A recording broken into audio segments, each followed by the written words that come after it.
Everyone, Mark here, back at the movies. It's Easter week of 2025 and they've got The Chosen in the cinemas just for a short period of time before they release it online. And I'm one of the kind of crazy people who actually spend money to come and see it.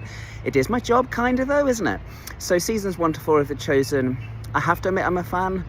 I'm not a big fan of the accents in it. I'm not a big fan of some of the historical problems, but you get those in every single Jesus drama. But I haven't watched any of it in a movie theatre, as they call them here in the States so far. So it's going to be fun experiencing this in a movie theatre, see if it looks different. Of course, it's got much higher budget as it's gone along.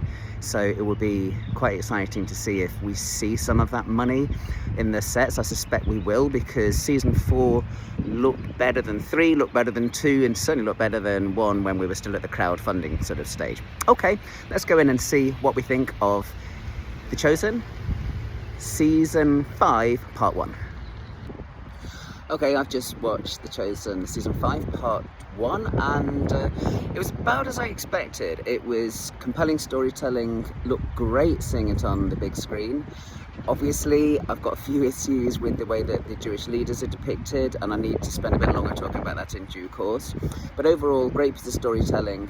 One of the things that is really appealing about it is that they begin episodes 1 and 2, because part 1 is made up of episodes 1 and 2. They begin it with a bit of the Last Supper, and then they go in flashback to earlier in the week, like kind of 4 days earlier, etc. And there was a fun thing that they do there, which I assume is just unique to cinema, which is that you have a smaller screen for the pre-credit sequence, and then the screen goes bigger for the main film. It's a trick that goes at least all the way back to ABBA the movie in 1978, where you get this whole thing's going to be worldwide and the arms outstretch and the screen gets bigger. That was kind of fun.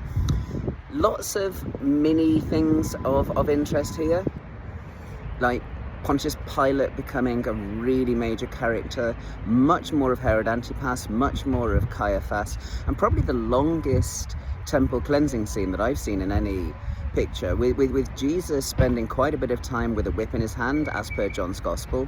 So interesting stuff. Looking forward to finding out what happens in part 2, which comprises episodes 3, 4 and 5. So let's go back in.